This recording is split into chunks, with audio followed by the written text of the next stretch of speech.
Good morning student, welcome back to our channel फार्मास्पेरेंट। आज हम लोग बेटा पीसीआई 6 सेमेस्टर का जो सिलेबस है अपना फार्मेसी काउंसिल ऑफ इंडिया, उसमें जो ड्रग एक्टिंग और रेस्पिरेटरी सिस्टम है उस चैप्टर को आज हम लोग क्या करेंगे, स्टार्ट करेंगे इस वाले सेगमेंट में।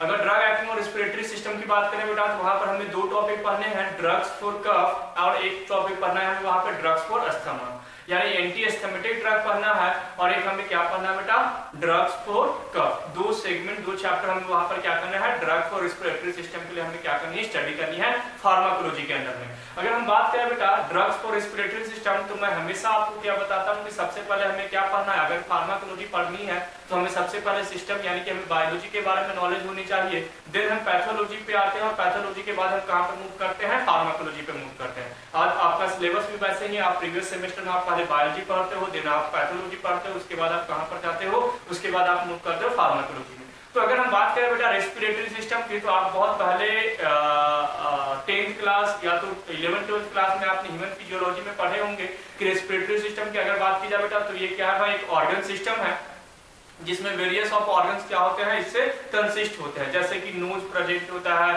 नोज के बाद फेरिंग्स प्रेजेंट होता है, लैरिंग्स प्रेजेंट होता है, ब्रोंकाई प्रेजेंट होता है, ब्रोंक्यूल्स प्रेजेंट होते हैं, एल्वियोली प्रेजेंट होते हैं, ऐसे लॉट ऑफ क्या होते हैं बेटा वहां पर सेगमेंट, वहां पर ऑर्गन्स क्या होते हैं, प्रेजेंट होते हैं। तो वो मैं सारे सिस्टम के बारे में यहाँ पर डिस्क्रिप्शन नहीं दे रहा हूँ बेटा, उस डिस्क्रिप्शन के लिए आपको क्या करना है, कोई भी बुक आप नॉर्मल सा फॉलो कर लीजिए जिससे आपका वो सिस्टम वाला जो पोर्शन है वो क्या हो जाएगा, स्ट्रॉन्ग हो जाएगा। बाकी जो भी उससे रिलेटेड और भी जो इंपॉर्टेंट पॉइंट है वो सारे इंपॉर्टेंट पॉइंट जो हमारे फार्माकोलॉजी में यूज होने वाली है वो सारे इंपॉर्टेंट पॉइंट आपको मैं क्या करूंगा, बताऊंगा। अगर हम बात करें बेटा तो रेस्पिरेटरी सिस्टम से रिलेटेड हम सबसे पहले डिजीज पे आते हैं कि इससे रिलेटेड डिजीज कौन कौन से हैं। अगर इससे डिजीज की बात करें बेटा तो इसमें सबसे मोस्ट जो प्रोमिनेंट डिजीज है बेटा वो कौन सा है, अस्थमा। अस्थमा यहाँ पर सबसे मोस्ट प्रोमिनेंट डिजीज है बेटा, जो सबसे ज्यादा क्रिटिकल डिजीज आते हैं, डिजीज में से एक है रेस्पिरेटरी सिस्टम से।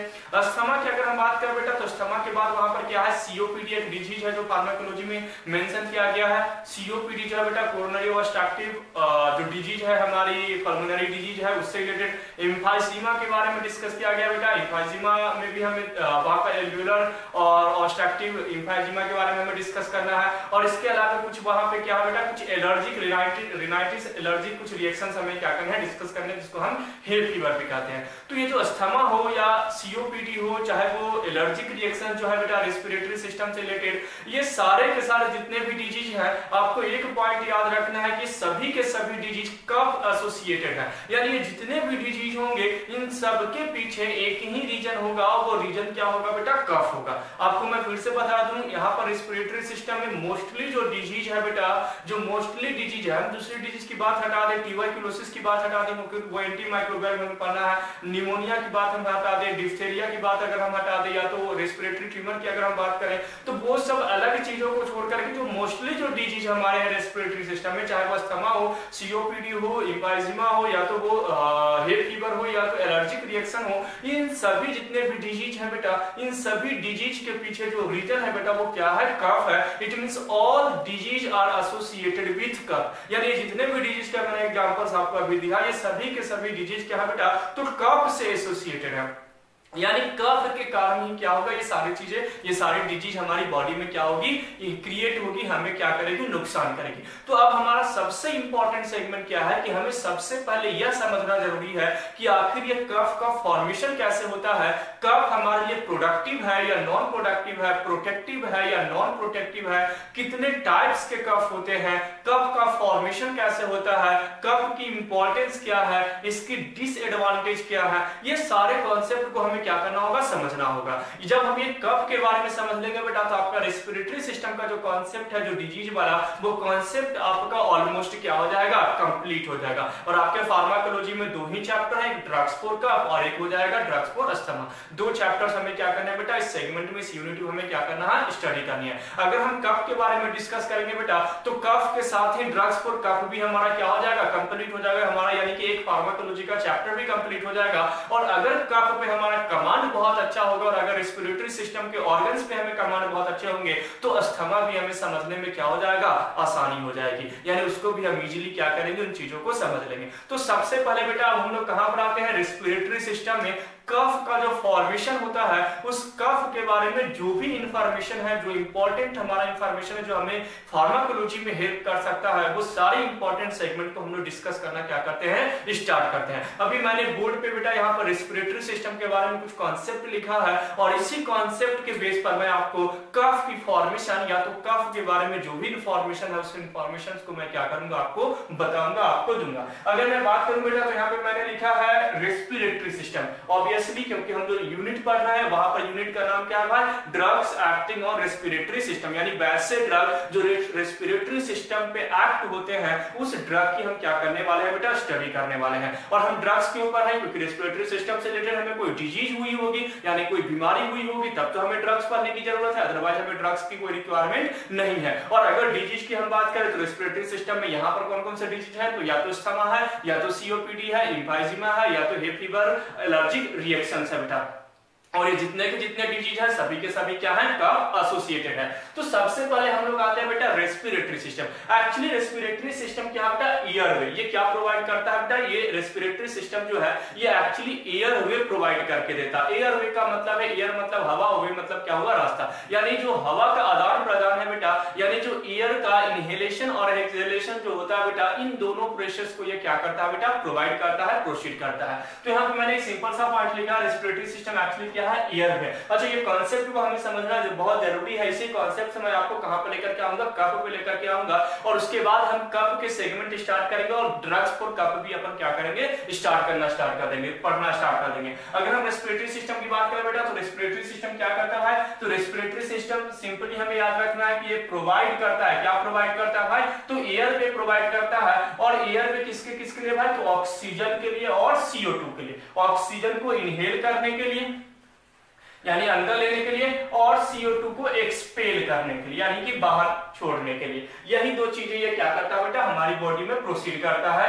ये एक एयर वे प्रोवाइड करके देता है जिसमें हम ऑक्सीजन को इनहेल करते हैं और CO2 को क्या करते हैं बेटा, एक्सक्रीट आउट करते हैं। अब आपको मैं एक छोटा सा और कॉन्सेप्ट बता दूं, यहीं से एक छोटा सा पॉइंट है कि अगर हम ऑक्सीजन को इनहेल करते हैं बेटा तो ऑक्सीजन कहां पर जाएगा, नोज में। नोज में जाकर के नोज के बाद वो फेरिंक्स जाएगा, लैरिंक्स जाएगा, उसके बाद कहां जाएगा बेटा, ट्रैकिया, ब्रोंकाइल, ब्रोंक्यूल्स, एल्वियोली में जाएगा, और एल्वियोली से वो कहां पर जाएगा, डिफ्यूजन के थ्रू ब्लड में जाता है। तो वहां पर जो एक्सचेंज जो हुआ बेटा, यानी एल्वियोली से ब्लड में जाना ऑक्सीजन को और ब्लड से CO2 को एल्वियोली में आना, यहां पर जो एक्सचेंज है बेटा इसको हम बोलते हैं एक्स्ट्रा सेलुलर रेस्पिरेशन। इस रेस्पिरेशन को हम क्या बोलते हैं, एक्स्ट्रा सेलुलर रेस्पिरेशन। यानी जो एल्वियोली हमने जो इनहेल किया ऑक्सीजन को, ये एल्वियोली में गया, वहां से जब ये ब्लड में जाता है और ब्लड में जो CO2 है वो वापस एल्वियोली में आता है डिफ्यूजन प्रोसेस के थ्रू, तो इस प्रोसेस को हम क्या बोलते हैं, एक्स्ट्रा सेलुलर। उसके बाद जब ये ब्लड से सेल में जाता है बेटा, यानी नंबर ऑफ सेल हमारी बॉडी में है और ऑक्सीजन का यूज क्या है, तो एटीपी के प्रोडक्शन के लिए माइटोकॉन्ड्रिया में जाता है, वहां पर एटीपी का क्या करता है,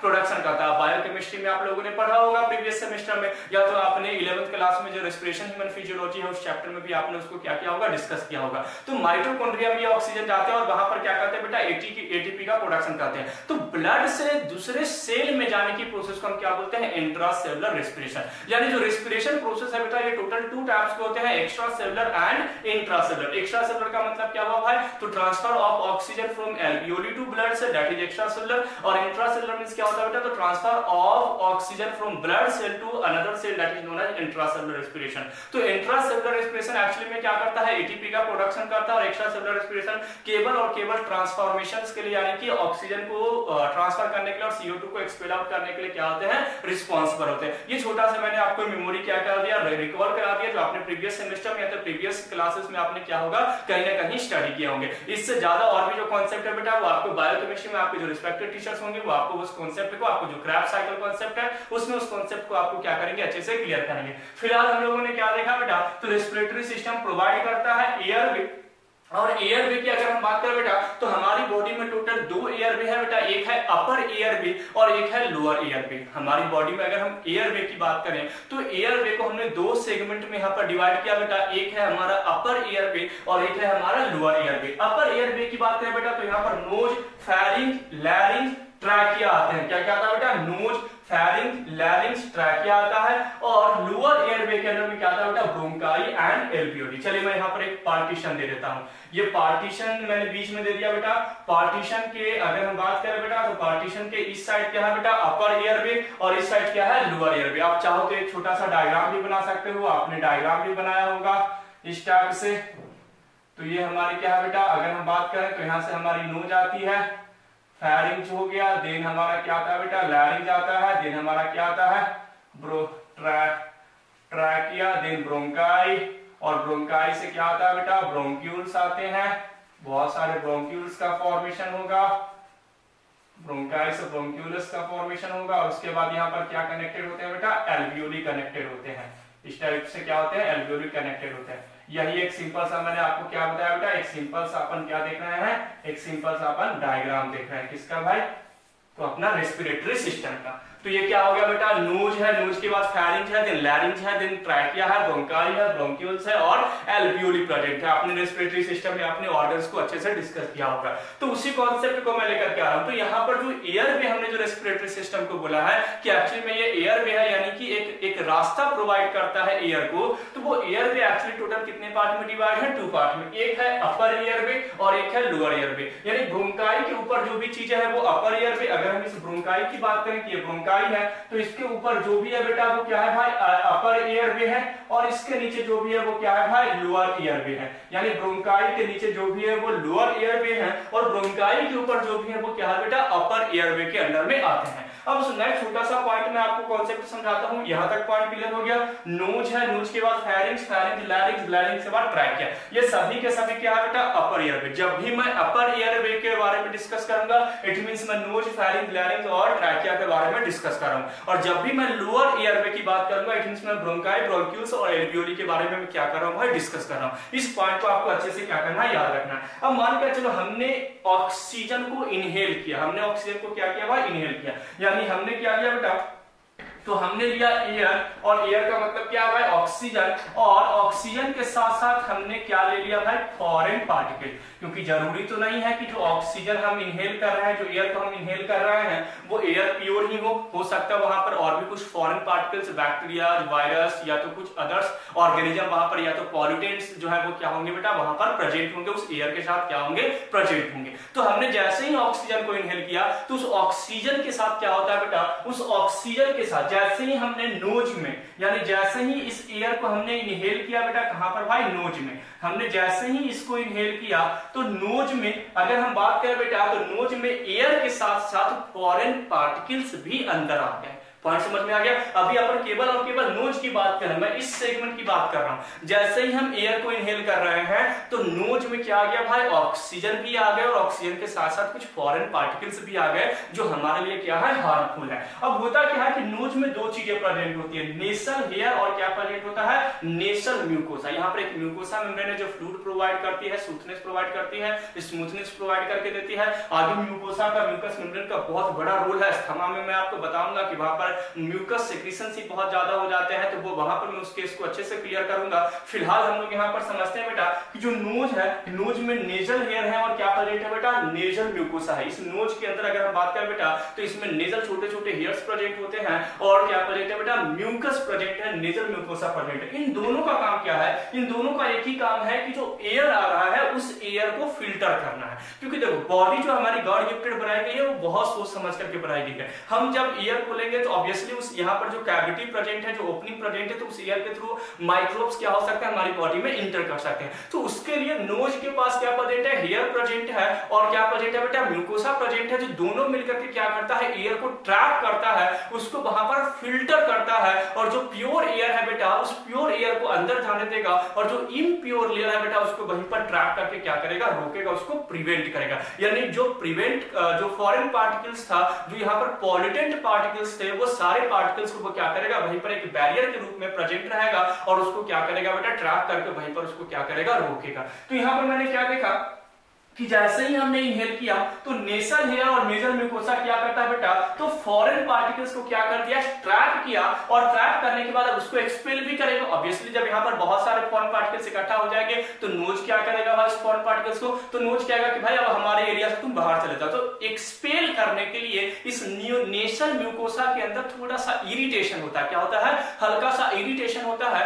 और इरिटेशन के कारण वहां पर क्या होता है बेटा, इंपल्स जनरेट होते हैं। इंपल्स यानी कि मैसेज जनरेट होता है, और मैसेज जनरेट होने के कारण वहां पर क्या होती है बेटा, स्नीजिंग होती है। और स्नीजिंग के थ्रू हम क्या करते हैं, जो भी फॉरेन पार्टिकल्स नोज में प्रेजेंट है तो एक एयर प्रेशर के साथ वो चीजें बाहर आती है, जिसके कारण जितने भी फॉरेन पार्टिकल्स है वो सभी के सभी क्या हो जाते हैं, बाहर हो जाते हैं। यानी जैसे ही एयर पार्टिकल्स यहाँ पर ट्रैप हुआ, अब उसको एक्सपेल करने के लिए नोज ने क्या किया भाई, तो स्नीजिंग किया, और स्नीजिंग के थ्रू जितने भी फॉरेन पार्टिकल्स गए थे बेटा, तो सारे के सारे फॉरेन पार्टिकल्स क्या हो गए, बाहर आ गए। तो स्नीजिंग क्या है बेटा, अपर एयरवे का प्रोसेस है। पहला पॉइंट आपको याद रखना है कि स्नीजिंग जो है वो क्या है भाई, अपर एयरवे का पोर्शन है। ये क्या करता है, तो फॉरेन पार्टिकल्स को ट्रैप करता है इनसाइड द नोज।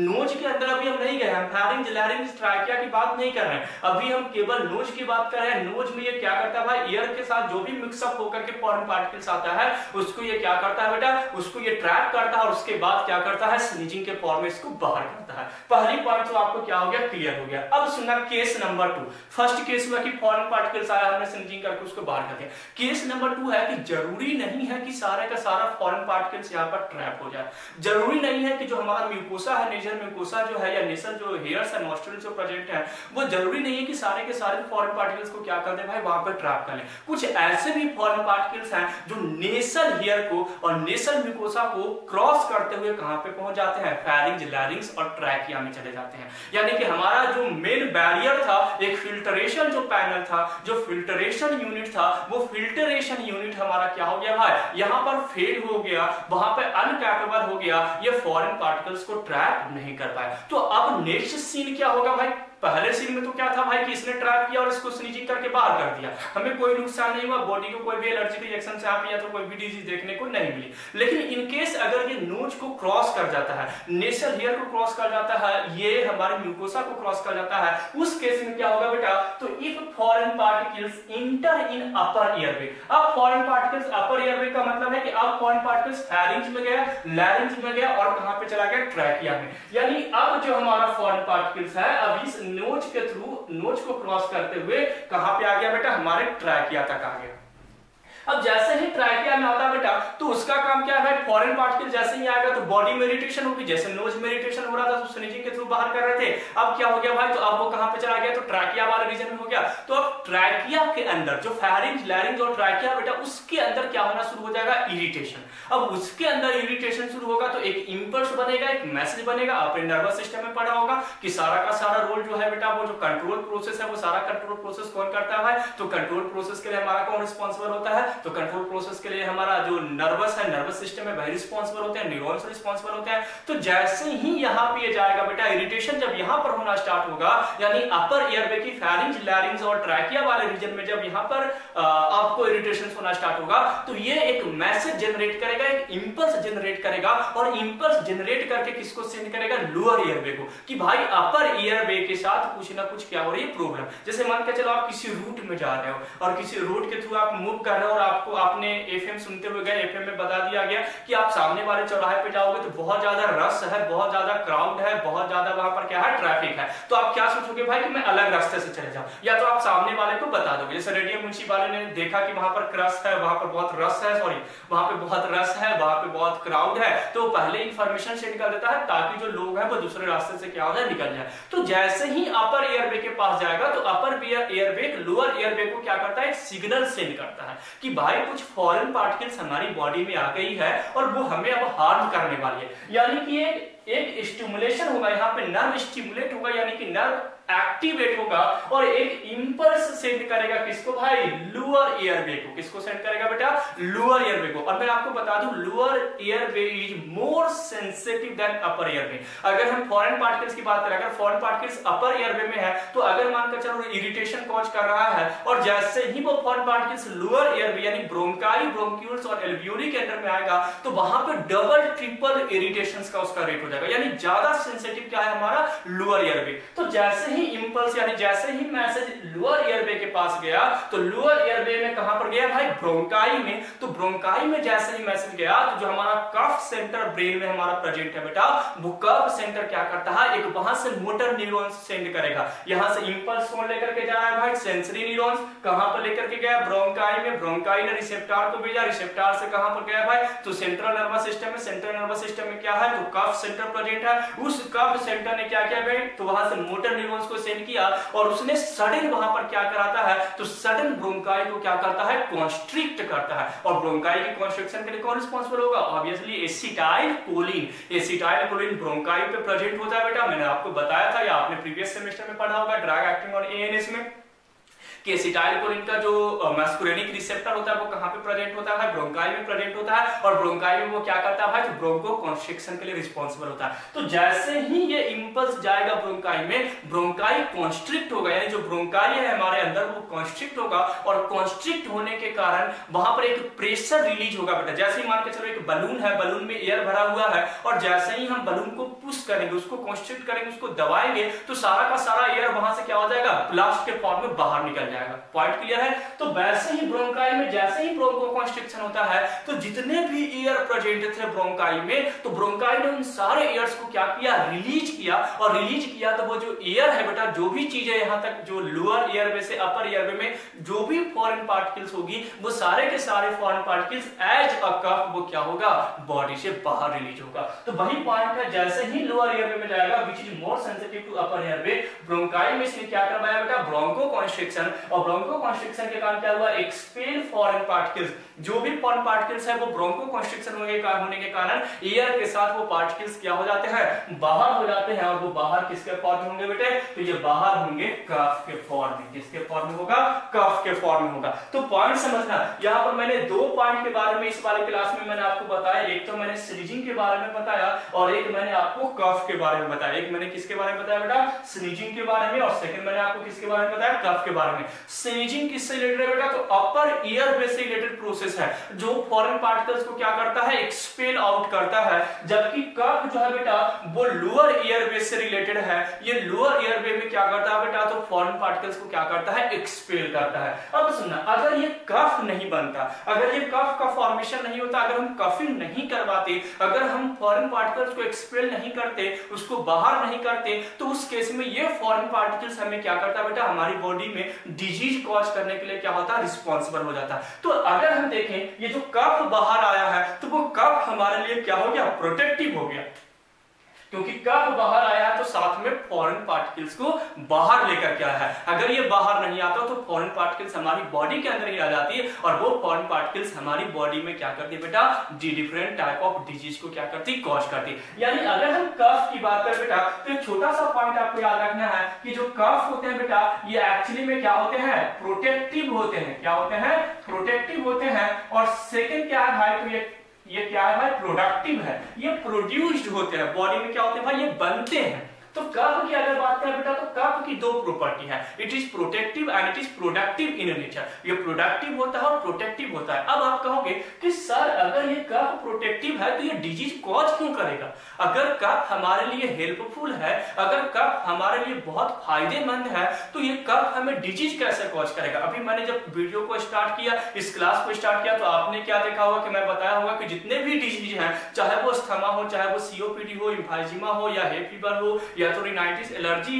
जितने भी डिजीज है रेस्पिरेटरी सिस्टम से, उन सभी डिजीज के बिहाइंड जो रीजन है बेटा वो क्या है भाई, कफ है। यानी ये जितनी भी बीमारी हो रही है वो किसके कारण हो रही है, कफ के कारण हो रही है। और अब मैं आपको at the end of the class, ये जो वीडियो का जो एंड है उस पोर्शन में मैंने क्या बताया कि कफ हमारे लिए प्रोटेक्टिव है। यानी दोनों बात मैं ही बता रहा हूं कि कफ हमारे लिए डिजीज कॉज करता है और कफ हमारे लिए क्या कर रहा है, प्रोटेक्टिव भी है, यानी कि हमें बचाता भी है। तो अब उस कॉन्सेप्ट को समझने के लिए, यानी अभी हमने इस क्लास में केवल कफ वाले कॉन्सेप्ट को क्लियर कर लिया कि एक्चुअली में कफ का फॉर्मेशन कैसे होता है, क्यों फॉर्मेशन होता है, इसका रीजन क्या है, ये हमारे लिए प्रोडक्टिव है या नॉन प्रोडक्टिव है, या प्रोटेक्टिव है या नॉन प्रोटेक्टिव है। ये सारे कॉन्सेप्ट को हम लोग क्लियर कर लिए। नेक्स्ट क्लास में मैं बताऊंगा बेटा कि ये जो कफ है ये ऑब्वियसली प्रोटेक्टिव होते हैं, लेकिन कुछ हमारी बॉडी में ऐसे भी कफ बनते हैं बेटा जो हमारी बॉडी में क्या होते हैं, नॉन प्रोटेक्टिव होते हैं। और वही कफ आगे जाकर के हमें क्या करेंगे, डिजीज कॉज करेंगे। और उसी कफ के लिए हम यहाँ पर क्या करेंगे बेटा, ड्रग्स फॉर कफ, इस